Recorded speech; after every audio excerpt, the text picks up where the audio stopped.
Welcome learners. इस lecture में हम लोग पढ़ेंगे इस लेक्चर में बेसिकली हम लोग पढ़ेंगे एरर्स। ठीक है, तो यहाँ से बात करते हैं precise and the accurate value. तो प्रिसाइज और एक्यूरेट वैल्यू बेसिकली क्या होती है? Wait a minute. Precise and the accurate. तो प्रिसाइज मेजरमेंट क्या होता है? It refer to the closest of the measurement value to each other. In other word, the limit और the resolution to which a physical quantity is measured by the instrument is called the precision. It is associated with the small random errors. यानी इसमें क्या होता है? Less the wait a minute, पहले precision क्या होता है इसको बेसिकली एक्सपेरिमेंट से समझ लीजिए। ठीक है, जैसे यहाँ पे क्या है, एक हमारा यहाँ पे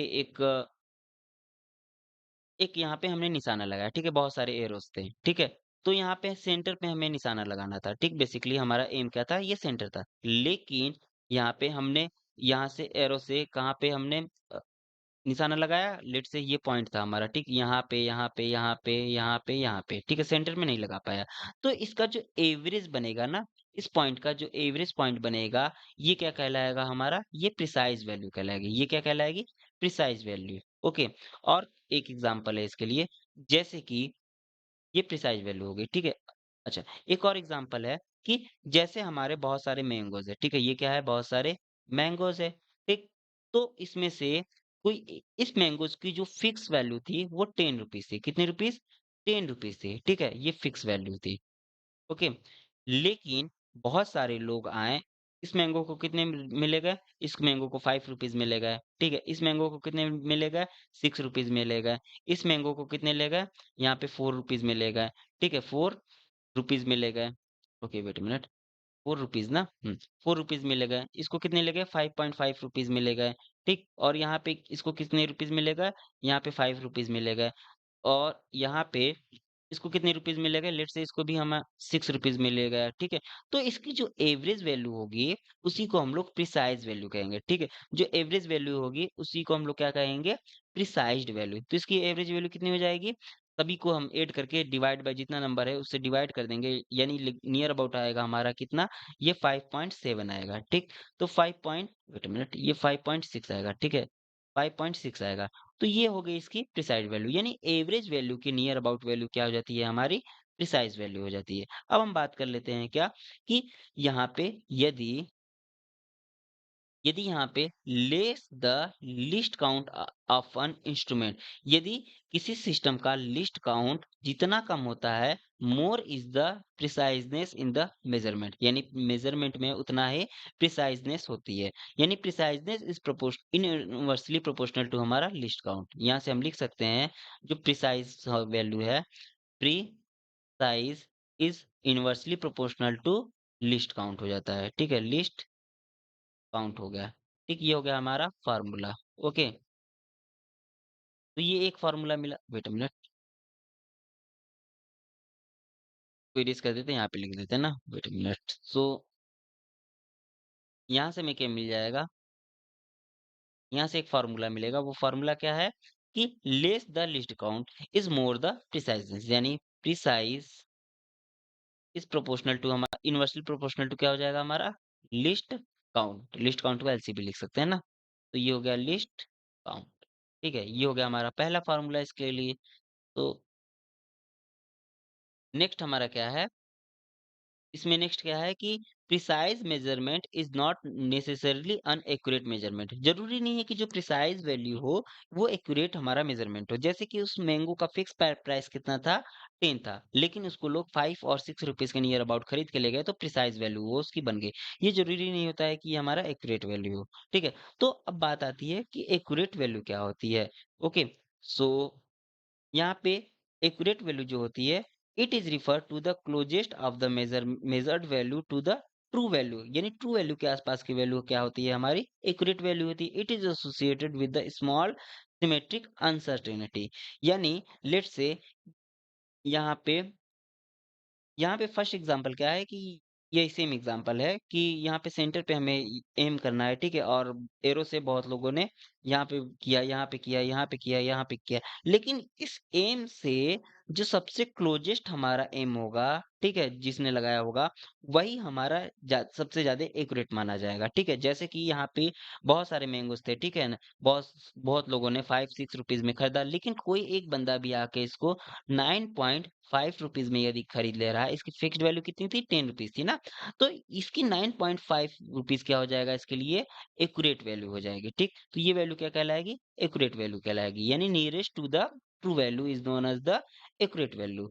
अब यहाँ पे इसके लिए क्या फॉर्मूला है, बेसिकली वेट अ मिनट, यहाँ पे कहा गया है good accuracy means the reading और mean of a set reading is very close to the true value, यानी जितनी ज्यादा एक्यूरेसी होगी उतना ही क्या करेंगे हम, ट्रू वैल्यू के क्लोज जाएंगे, और greater the number of the significant figures greater is the accuracy, यानी जितने सिग्निफिकेंट फिगर नंबर हमारे ज्यादा होंगे उतनी ही एक्यूरेसी क्या होगी हमारी, ज्यादा होगी। यानी यहाँ से हम क्या लिख सकते हैं, वेट मिनट, यहाँ से इसके लिए फॉर्मूला हमें एक मिल जाएगा, वो फॉर्मूला क्या है कि, वेट अ मिनट, यहाँ से accuracy is proportional to the significant figure. ठीक, ये हो गया हमारा फॉर्मूला। ओके, सो नेक्स्ट क्या है हमारा, कि एक एग्जांपल लेते हैं। एग्जांपल में क्या कहा गया है कि let us consider a man is 70 KG, ये इसकी ट्रू वैल्यू है। तो a set of a measurement 90 KG, 80 KG, 60 KG and 50 KG is a accurate but not, ये क्या हो जाएगा, ये प्रिसाइज नहीं हो जाएगा।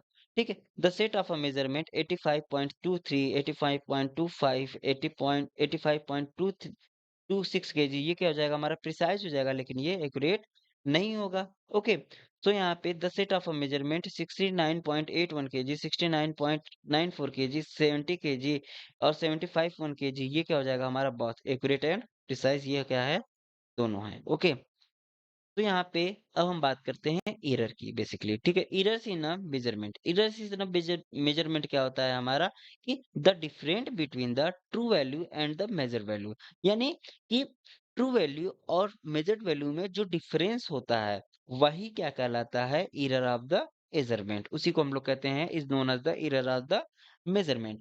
तो क्लासिफिकेशन ऑफ एरर्स क्या होता है, errors may be arise from different sources and are usually classified as the follow. ठीक है, एरर्स जो होते हैं बहुत सारी डिफरेंट सोर्सेस से हो सकते हैं, लेकिन कुछ पॉइंट क्या है इसमें मेंशन है। तो पहला क्या होता है, सिमेट्रिक और कंट्रोलेबल एरर्स, मींस इसको हम लोग कंट्रोल कर सकते हैं। ओके, सिमेट्रिक एरर्स क्या होते हैं, are those errors whose causes are known, इसके जो कॉजेज होते हैं, इसके जो रीजन होते हैं वो हम जानते हैं।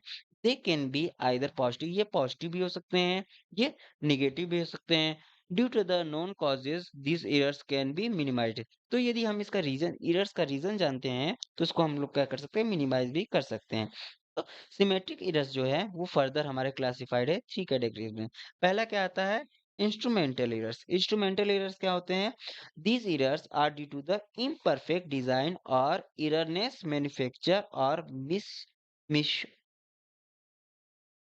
Miss of the measuring instrument. ठीक है, ओके, तो यहाँ से हमें क्या मिल जाएगा, ये एरर किसके कारण होते हैं, इम्परफेक्टमेंट डिजाइंड और या फिर कोई एररनेस मैन्युफैक्चर के कारण होते हैं। This can be reduced by using more accurate instrument. तो क्या करते हैं हम, जो हमारे फॉल्ट फॉल्ट इंस्ट्रूमेंट है उसको हम रिप्लेस कर देते हैं किसी अच्छे इंस्ट्रूमेंट से, तो इससे क्या कर सकते हैं हम, अपने एरर्स को मिनिमाइज कर सकते हैं, एक्यूरेट कर सकते हैं। ओके, तो यहाँ पे सेकंड क्या होता है, इन्वायरमेंटल एरर्स। इन्वायरमेंटल एरर्स क्या होता है, this errors are due to the change in the external environment condition. ठीक है, जैसे कि हमने कोई एक्सपेरिमेंट 37 डिग्री सेल्सियस पे करना है और बाहर का इन्वायरमेंट का टेम्परेचर कितना है, वो है हमारा, बहुत ज़्यादा ठंडी पड़ रही है, ठीक है? यानी 25 डिग्री सेल्सियस वगैरह, तो टेम्परेचर में डिफरेंस आ गया, तो इससे क्या हो जाएगा, हमारा रिजल्ट भी डिफरेंट आ सकता है, ठीक है? सच एज़ टेम्परेचर, जैसे टेम्परेचर चेंज होगा, और let's say second example, pressure बहुत ज़्यादा है, ह्यूमिडिटी बहुत ज़्यादा है, ठीक है? डस्ट है, वाइब्रेशन है, या फिर मैग्नेटिक फील्ड, या फिर एक्सटर्नल हमारा एक्सटर्नल मैग्नेटिक या फिर इलेक्ट्रोस्टैटिक फील्ड आस-पास कहीं मैग्नेट वगैरह या कोई चार्ज पार्टिकल रखा गया है, तो उससे हमारा क्या हो जाएगा, एरर में प्रॉब्लम्स आ सकती हैं, ठीक है? इसको भी हम मिनिमाइज़ कर सकते हैं इन सब चीज़ों का ध्यान रख के, ओके? तो ऑब्जर्व थर्ड हमारा क्या होता है, ऑब्जर्वेशनल एरर्स, यानी ये एरर्स किसके कारण राइज़ होते हैं, improper setting of the operators और the careness in the taking observation. जैसे पैरालैक्स एरर, ठीक है? एग्ज़ाम्पल क्या है इसका? पैरालेक्स एरर इसको कहते हैं, ठीक? तो इसमें क्या होता है बेसिकली हम अच्छे से रीडिंग नहीं ले पा रहे हैं, ठीक है? जैसे क्या होता है कि बहुत बहुत टाइम ये हमारी स्केल हो गई, ठीक है? ये 0 से कौन सा अच्छा इधर देखेंगे तो ये हमारी 0 इधर दिखेगा, इधर से देखेंगे तो ये 0 हमारा इधर दिखेगा, ठीक है? इधर से देखें तो ये 0 इधर दिखा, इधर से देखें तो ये 0 इधर दिखेगा। तो इसमें कुछ इम्परफेक्शन हो सकता है, ठीक? यानी हमें क्या करना चाहिए, यहाँ पे कोइंसाइड करे यानी परपेंडिकुलरली इसके दिखना चाहिए कि 0 कोइंसाइड कर रहा है कि नहीं कर रहा है, ठीक है? ये सब क्या होते हैं, ये सब होते हैं ऑब्जर्वेशनल एरर्स। जैसे कि स्टॉप वॉच को यदि हमें स्टॉप करना है तो उसमें जो डिले होता है, ठीक है? यानी हमें स्टॉप वॉच को सडन यदि हमारा टाइम स्टॉप होता है तो तुरंत उसको प्रेस करना होता है। तो ये सब होते हैं हमारे ऑब्जर्वेशनल एरर्स, ठीक है? तो नेक्स्ट है हमारा random error. Basically random errors क्या होते हैं? These error are due to the unknown causes. ये एरर हमारे अननोन कॉजेस को के कारण होते हैं। Therefore they occur irregularly and are variable. ये क्या होते हैं? ये इरेगुलरली होते हैं और ये वेरिएबल होते हैं इन मैग्नीट्यूड एंड साइंस, ठीक है? इसमें पॉजिटिव या नेगेटिव हम ये डिसाइड नहीं कर सकते क्योंकि ये हम जानते ही नहीं है। Since the causes of the errors are not known, हम इस एरर के रीजन को नहीं जानते हैं, so precisely they can not be eliminated. इस कारण से हम इसको दूर भी नहीं कर सकते हैं कंप्लीटली, ओके? जैसे कि when a same person repeat the same observation in the same condition, okay, he may get different reading at a different time. यदि कोई पर्सन किसी एक टाइम पे रीडिंग ले रहा है तो उसकी रीडिंग कुछ और आई और दूसरे टाइम पे ले रहा है तो उसकी रीडिंग कुछ और आ रही है, ठीक? तो ये क्या है? हमारा रेंडम एरर्स है। Random errors can be reduced by repeating the observation a large number of time. Random errors को बेसिकली रिड्यूस करने का केवल एक ही फॉर्मूला है कि हम किसी एक्सपेरिमेंट को बहुत बार रिपीट करें, ठीक है? फिर उसका एवरेज लेके उसके रिजल्ट को शो करें, ओके? इसकी वजह से हमारा जो रैंडम एरर्स है वो रिड्यूस हो सकता है। So and taking the arithmetic means, उसके बाद हम मीन लें of all observation, this mean value would be very close to the most accurate reading. ये हमारी जो मीन वैल्यू आएगी वो एक्यूरेट वैल्यू के बहुत क्लोज हो सकती है। So if the number of the observation is n times, यदि हम ये n टाइम्स लेते हैं then the random errors reduce by 1/10 time. तो हमारा जो रैंडम एरर्स होगा वो 1/10 टाइम्स क्या हो जाएगा? रिड्यूस हो जाएगा। एग्जाम्पल के लिए एक रैंडम एरर है हमारा, अरिथमेटिक मीन है इसका 100 ऑब्जर्वेशन ले रहा है। If X then the random errors in the arithmetic mean हमारा 500 ऑब्जर्वेशन के लिए कितना हो जाएगा? x बाई 5 हो जाएगा, ओके? नेक्स्ट हमारा क्या है? Gross error. Gross error arise due to the human careless and mistake in the reading the instruments और calculating for recording the measurement result. जैसे कि reading instrument without proper initial setting, हम कोई भी हमारा जो एक्सपेरिमेंट होता है उसको इनिशियल सेटिंग पे रख के ही हमें रीडिंग लेनी चाहिए, ठीक है? Taking the observation wrongly without taking necessary precautions, हमने प्रिकॉशंस का बहुत अच्छे से ध्यान देना चाहिए किसी भी एक्सपेरिमेंट पे काम करने के लिए, ठीक? तो exhibit mistakes in the recording the observation, recording करने में हम कोई मिस्टेक कर दे तो हमारा वहां पे ग्रॉस एरर होता है। Putting in proper value of the observation in the calculation, अब हम क्या करते हैं कैलकुलेशन में ही कोई हम रॉन्ग वैल्यू ले लें तो हमारा कैलकुलेशन का रिजल्ट जो होता है वो गलत आ जाएगा, ओके? तो these errors can be minimized by increasing the sincerity and the alertness, ठीक है? इस एरर को हम मिनिमाइज कैसे करते हैं कि हम सिंसियरिटी से काम करें और अलर्ट होके काम करें तो ये हमारा एरर क्या हो जाएगा? मिनिमाइज हो सकता है, ओके? तो यहाँ पे रिप्रेजेंटेशन ऑफ अ एरर, कुछ रिप्रेजेंटेशन ऑफ अ एरर है, इसको हम फॉलोइंग वे में रिप्रेजेंट कर सकते हैं। जैसे कि पहला जो एरर है वो एब्सोल्यूट एरर है, ठीक है? एब्सोल्यूट एरर क्या होता है? The difference between the true value and the individual measured value of the quantity is called the absolute error of the measurement, ठीक? तो ये क्या होता है? Difference between the true value and the measured value, okay? So यहाँ पे suppose कोई physical quantity है, ये मेजर किया जा रहा है N times and the measured value हमारी क्या आ रही है? A1 A2 A3 A4 आ रही है, ठीक है? तो इसका हम क्या करते हैं? मीन ले लेते हैं am, ये हो गया A1 plus A2 plus A3 dash an और डिवाइडेड बाई n, ठीक? तो 1/n इसको समेशन के फॉर्म लिख सकते हैं, समेशन I इक्वल टू 1 से लेके n तक ai, okay? So if the true value of the quantity is not given then the mean value can be taken as the true value. यदि इसमें हमारा मीन ट्रू वैल्यू नहीं दिया गया है तो एवरेज वैल्यू को ही हम ट्रू वैल्यू मान के इस पे वर्क कर सकते हैं, ओके? तो यहाँ पे एब्सोल्यूट एरर्स कितना हो जाएगा? A1 के लिए delta A1 equal to true value minus observation value, ठीक है? ऑब्जर्वेशन वैल्यू या फिर मेजर्ड वैल्यू यानी एएम माइनस ए1, ए2 के लिए कितना हो जाएगा एएम माइनस ए2, अच्छा एएन के लिए कितना हो जाएगा एएम माइनस एएन।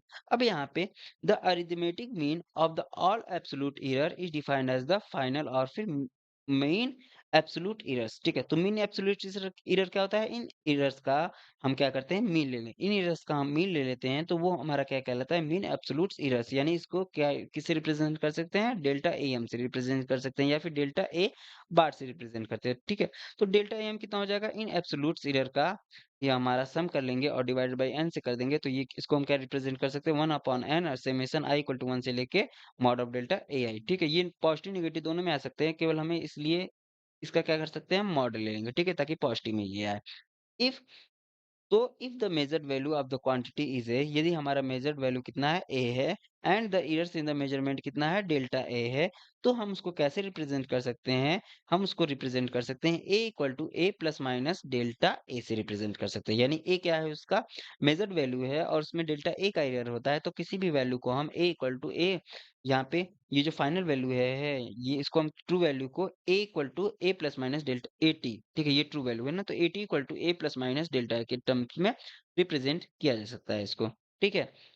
तो उसके बाद रिलेटिव और फ्रैक्शनल एरर्स क्या होता है? Means it is defined as the ratio of the mean absolute error, यानी mean absolute error to the true value or the mean value, okay? So ये ratio किसका होता है? रिलेटिव या फिर फ्रैक्शनल एरर, ये होता है mean absolute error and the true value को हम लोग क्या कहते हैं मीन वैल्यू ना, तो ये एरर होता है हमारा mean absolute error divided by mean value को हम लोग क्या कहते हैं रिलेटिव या फिर फ्रैक्शनल एरर कहते हैं, ओके?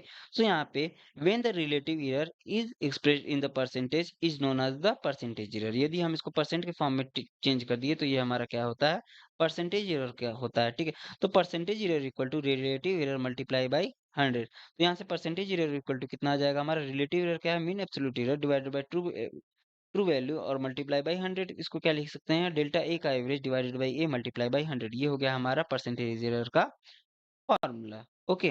तो यहाँ पे अब हम प्लस माइनस मल्टीप्लिकेशन और डिवीजन के लिए इसमें क्या वैल्यू होनी चाहिए हमारी वो कैलकुलेट करते हैं, ठीक है? इसमें कितना एरर्स होगा वो कैलकुलेट करते हैं हम, ठीक? Propagation of error in mathematical operation, okay? So यदि हम ये बात करें सम की, तो यदि x इक्वल टू हमारा क्या है a प्लस बी है, तो इसमें जो एरर्स आएगा पॉसिबल एब्सोल्यूट एरर आएगा वो डेल्टा x इक्वल टू कितना आएगा delta a plus delta B आएगा। यदि माइनस में है तो माइनस में भी हमारा ये जो डेल्टा एक्स एरर आएगा वो भी प्लस होगा, क्योंकि जो एरर्स होते हैं वो ऐड हो सकते हैं सब्ट्रैक्ट नहीं होते हैं, ओके? यदि हमारा फ्रैक्शन में दिया गया x equal to A upon B, तो यहाँ से delta X upon X equal to कितना हो जाएगा delta A upon A plus delta B upon B हो जाएगा, यदि ये पावर के टर्म में दिया गया, ठीक है? अच्छा वेट अ मिनट, ये हमारा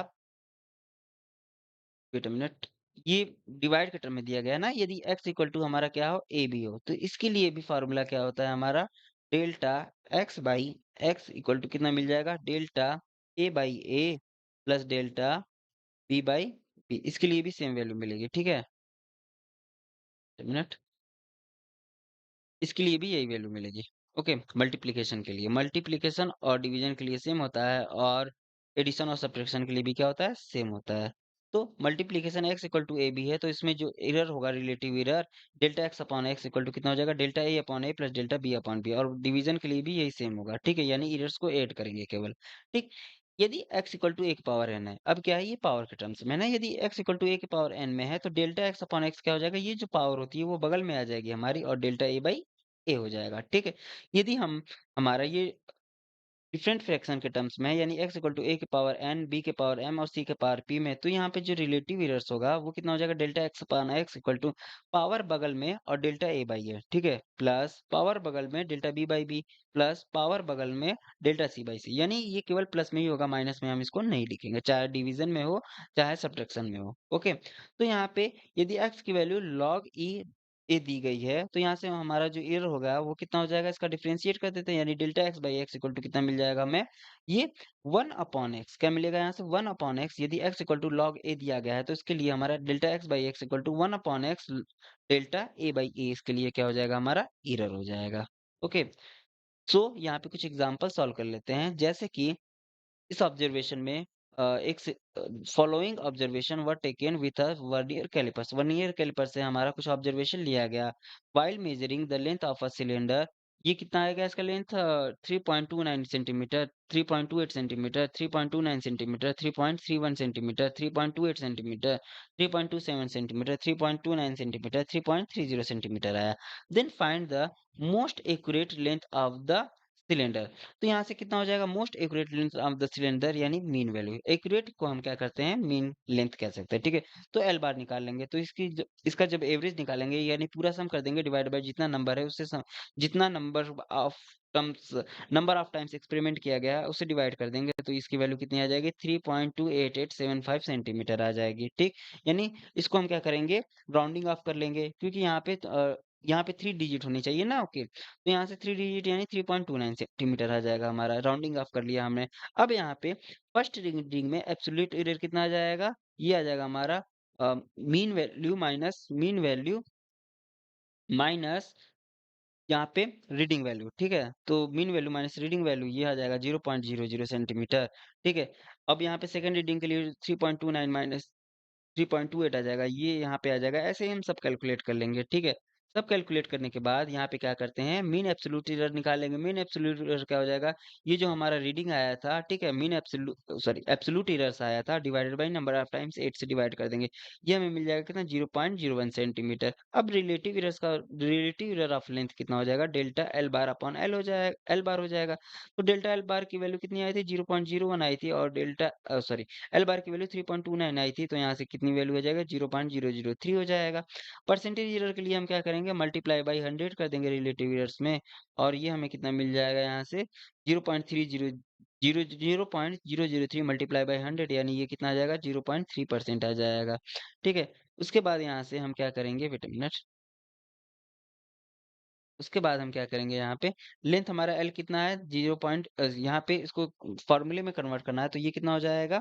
हमारा मीन वैल्यू यानी 3.29 सेंटीमीटर, और यहाँ पे मीन एब्सोल्यूट एरर्स यानी 0.01 प्लस माइनस 0.01 सेंटीमीटर के टर्म में इसको रिप्रेजेंट कर देंगे। यदि परसेंटेज के टर्म में रिप्रेजेंट करना है तो 3.29 हमारा मीन वैल्यू आया था सेंटीमीटर, और प्लस माइनस परसेंटेज एरर कितना था? 0.30 ना, 0.30 परसेंटेज एरर, ओके?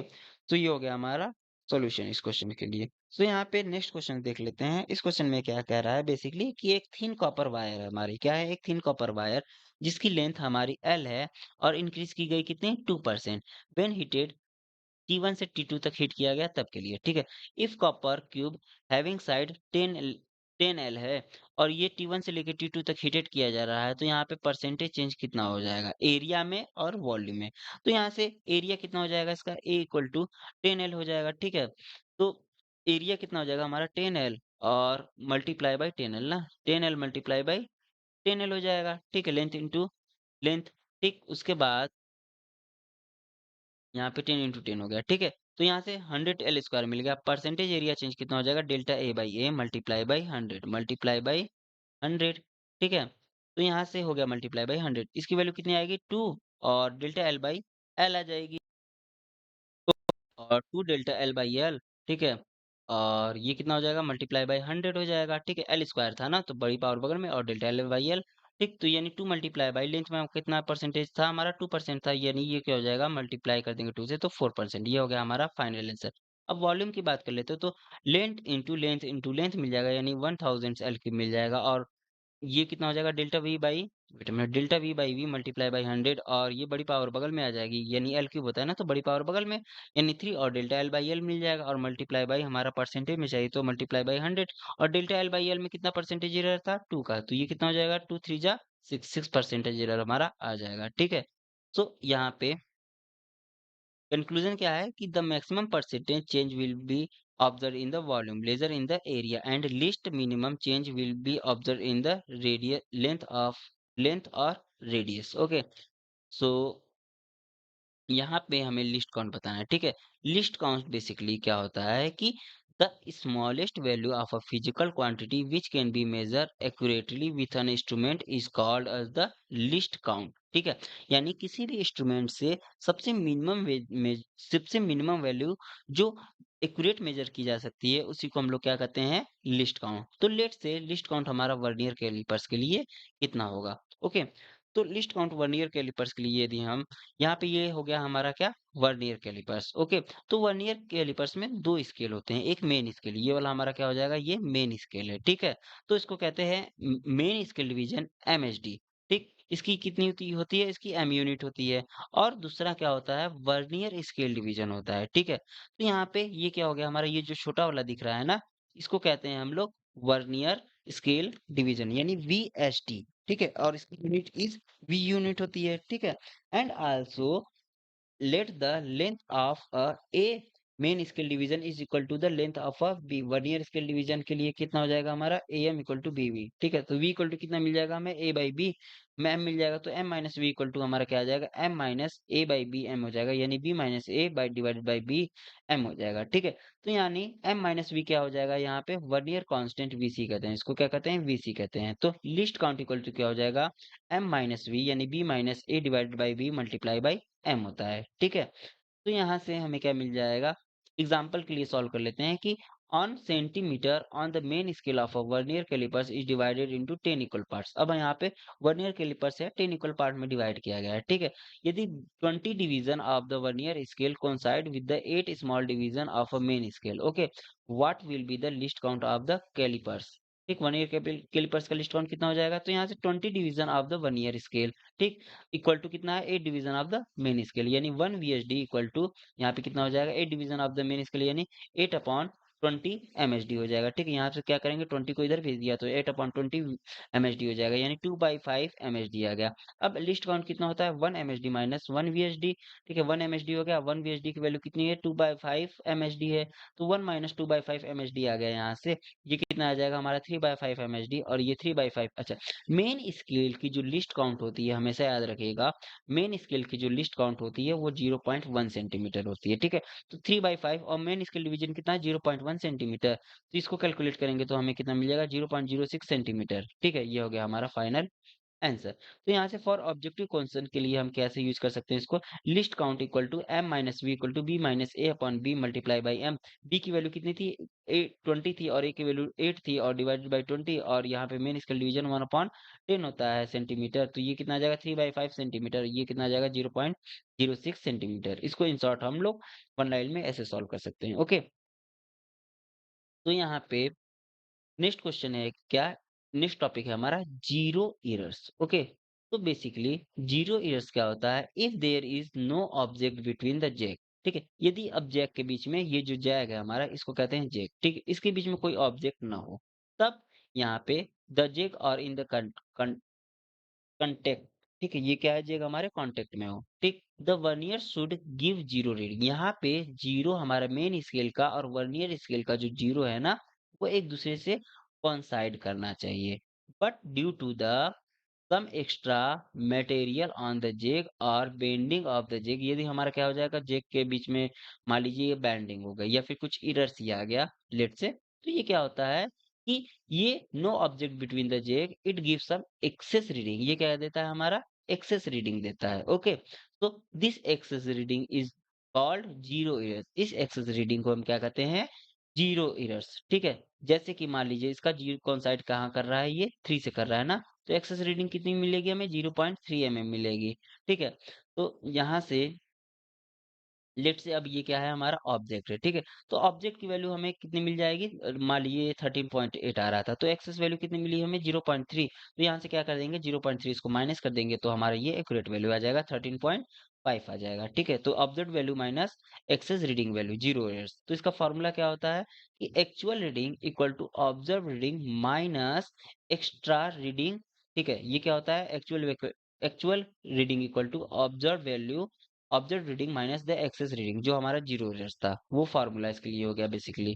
तो यहाँ पे इसके लिए एग्जांपल क्या है, लेट्स से यहाँ पे क्या है, the figure show a situation when the jaw of vernier are touching each other, each main scale, यहाँ पे each main scale division is 1 mm, ठीक है। तो 1 mm था, तो fifth division of vernier scale coincide with the main scale division, तो यहाँ पे लिस्ट काउंट कितना हो जाएगा, 1/10, ठीक है, मेन स्केल के लिए, यानी 0.1 mm। और ये कितना हो जाएगा, जीरो एरर कितना हो जाएगा हमारा इसके लिए, जीरो एरर +5 और 5 हमारा 5 ब्लॉक कोइंसाइड कर रहा था ना, तो +5 और मल्टीप्लाई बाय 0.1, तो ये सॉरी, ये हमारा लिस्ट काउंट किसके लिए? 1 ईयर के स्केल के लिए ना, 1 ईयर स्केल के लिए जो लिस्ट काउंट होता है वो 0.1 एमएम होता है। यानी 1 ईयर स्केल का लिस्ट काउंट यहाँ पे कितना है? ये हमें 1 एमएम शो करेगा और डिवाइडेड बाय 10 यानी 0.1 एमएम, ठीक है? तो यहाँ से 1/10 0.1 एमएम आ गया और 0 कितना हो जाएगा? 5 हमारा 5th ब्लॉक इससे मैच कर रहा था ना, यह लेट्स से हमारा 5th ब्लॉक मैच किया। तो ये कितना हो जाएगा? ये यहाँ पे लेफ्ट साइड में मैच कर रहा है। यदि हमारा ये जो वर्नियर स्केल इसके इस साइड में होता है तो हम लोग प्लस लेते हैं और ये 0 हमारा इस साइड में यदि मैच करेगा, ये 0 हमारा इसके इस साइड में हो तो ये क्या हो जाएगा हमारा माइनस में। ठीक है? इस साइड के लिए प्लस में और इस साइड के लिए माइनस में। ओके, तो यहाँ से हमें कितना मिल जाएगा? प्लस यहाँ पे 5 मल्टीप्लाई बाय 0.1 और ये कितना आ जाएगा 0.5 MM. This error is be subtracted from the value of the reading taken for the measurement. Also यहाँ पे 0 के लोकेशन कितना हो जाएगा? ये क्या करेंगे हम इसको माइनस कर देंगे, ठीक है? माइनस 0.5 एमएम, ठीक है? यदि 0 इधर होता है तो माइनस करते हैं और यदि 0 हमारा ये वाला इधर हो तो प्लस करते हैं। ओके, ये याद रखिएगा। 0 इधर है तो माइनस करेंगे और 0 इधर है ये वाला तो इसको क्या करेंगे हम? प्लस करेंगे। ओके, तो यहाँ पे हमें क्या मिल जाएगा? अगला क्वेश्चन हमारा क्या है कि इन द यहाँ पे नेक्स्ट क्वेश्चन हमारा है, wait a minute. Next question क्या है कि the figure show a situation when the jaw of a vernier are touching each other, each main scale division is of 1 MM है, तो fourth division of a vernier scale coincide with the main scale division. Okay, तो यहाँ पे list count कितना हो जाएगा? 1/10 यानी 0.1 MM हो जाएगा, तो 0 कितना हो जाएगा? माइनस, अच्छा ये कोइंसाइड हमारा इधर कर रहा था ना, ये लेफ्ट साइड में, ये देखिए ध्यान दीजिएगा, ये लेफ्ट इधर है तो ये माइनस हो जाएगा और इसमें हमारा फोर्थ डिवीजन हो रहा था तो ये कितना हो जाएगा हमारा? 10-4 इसको लिखेंगे, ठीक है? 10-4 मल्टीप्लाई बाई 0.1 और ये कितना आ जाएगा? 0.6 माइनस 0.6 एमएम। अब इसमें क्या करेंगे? माइनस माइनस ये हमारा क्या मिल जाएगा? प्लस हो जाएगा। 0 इस साइड होता है तो हम क्या करते हैं? बेसिकली प्लस करते हैं, ठीक है? तो यहाँ पे कौन सा डिवीजन हमारा मैच कर रहा था? यहाँ पे लिखा है फोर्थ डिवीजन, तो ये क्या करेंगे? 10-4 करेंगे इसमें, ठीक? तो ये हो गया हमारा फॉर्मूला और इसके लिए कुछ एग्जांपल्स। अब हम बात करते हैं list count of a screw gauge, ठीक है? अब हम क्या करते हैं? List count of a screw gauge and the spherometer. तो ये क्या हो गया हमारा? ये हो गया हमारा स्क्रू गेज। इसको क्या कहते हैं हम लोग? स्क्रू गेज कहते हैं और इसको क्या कहते हैं हम लोग? स्फेरोमीटर कहते हैं, ठीक है? अच्छा, स्क्रू गेज से हमारा रेडियस मेजर किया जाता है, दोनों से हमारा रेडियस मेजर किया जाता है, ठीक है? इससे किसी ऑब्जेक्ट का रेडियस एक थिन वायर हो गया, उसका रेडियस मेजर करते हैं इससे और इससे क्या करते हैं? लेंस वगैरह का रेडियस में मेजर करते हैं, ओके? तो यहाँ पे लिस्ट काउंट इसके लिए कितना हो जाता है? लिस्ट काउंट की जो वैल्यू होती है वो pitch upon total number of division on a circular scale, ठीक है? सर्कुलर स्केल पे टोटल नंबर ऑफ डिवीजन कितने हैं? तो यहाँ से where pitch is defined as the distance moved by the screw head when the circular scale is given a complete rotation. यानी pitch क्या कहलाता है कि यहाँ पे इसको हम मूव करते हैं, सर्कुलर को क्या करते हैं? मीटर सर्कुलर हमारा स्केल इसको क्या करते हैं? मूव करते हैं। ये 1 राउंड यदि कंप्लीट कर लिया तो ये हमारा जितना पिच आगे बढ़ता है उसी को कहेंगे 1 पिच, ठीक? अच्छा, यहाँ पे रेडियस ऑफ कर्वेचर का फॉर्मूला कितना होता है? L² / 6h प्लस h/2 होता है। यहाँ पे L की वैल्यू कितनी होती है? L1 + L2 का plus L3 divided by 3। h क्या है यहाँ पे? Difference of the reading taken on the curve surface and that on flat surface, ठीक है? तो यहाँ पे इसके लिए पिच का फॉर्मूला क्या हो जाता है? Wait a minute, wait a minute. तो इसके लिए यहाँ पे आ गया। इसके लिए पिच का फॉर्मूला क्या हो जाता है कि distance moved by screw the linear scale and divided by number of a full rotation. Okay, note यदि with the decrease in the least count of the measure instrument the accuracy of the measurement increase, ठीक है? यदि list count हमारा decrease हो रहा है तो यहाँ पे एक्यूरेसी क्या हो रही है? इसकी इंक्रीज होती है and error in the measurement decrease, और एरर क्या होता है? हमारा डिक्रीज होता है, ठीक? तो यहाँ से यदि लिस्ट काउंट की वैल्यू ज्यादा होती है तो हमारा क्या हो जाता है? एरर डिक्रीज करता है, ठीक है? तो wait a minute, list count की वैल्यू यदि कम हो, लिस्ट काउंट की वैल्यू यदि डिक्रीज हो रही हो तो हमारा क्या होता है? यहाँ पे एरर इन द मेजरमेंट हमारा डिक्रीज करेगा, okay?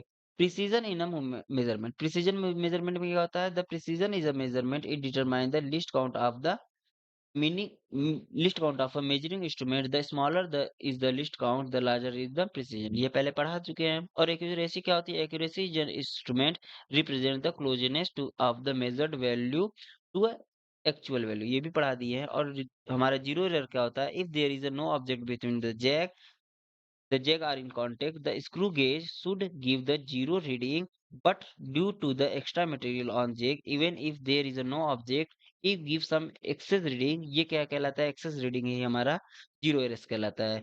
All the instrument utilize threads have backlash errors which belong to the random category. ये random category में हमारा belong करता है. ओके, तो यहाँ पे एक एग्जांपल, ये क्या है हमारा? Find the thickness of the wire. Let's say यहाँ पे क्या है, इससे हमें thickness of a wire calculate करना है. तो यहाँ पे सोल्यूशन इसका क्या हो जाएगा हमारा? यहाँ पे एक्सेस रीडिंग कितनी हो जाएगी? 0.03 मान लीजिए आ रही है. तो यहाँ से इट गिव 7 पॉइंट, ये क्या है कि 7.67 दे रहा है, which there is a 0.3 excess reading which have to be removed. इसको क्या करना होगा? रिमूव करना होगा. तो 7.67 माइनस 0.03, और ये कितना आ जाएगा मेरा? 7.64 मीटर आ जाएगा. तो यहाँ पे जीरो करेक्शन क्या होगा? Zero correction is insert of the zero error. तो zero correction equal to minus zero error हो जाएगा. तो एक्चुअल रीडिंग फिर क्या होती है हमारी? Observe reading minus zero error होता है. तो ऑब्जर्व रीडिंग प्लस हमारा क्या हो जाएगा? माइनस माइनस प्लस, यानी ये क्या हो जाएगा हमारा? Plus zero correction. ओके, तो ये हो गया हमारा ओवरऑल. Okay, so thanks.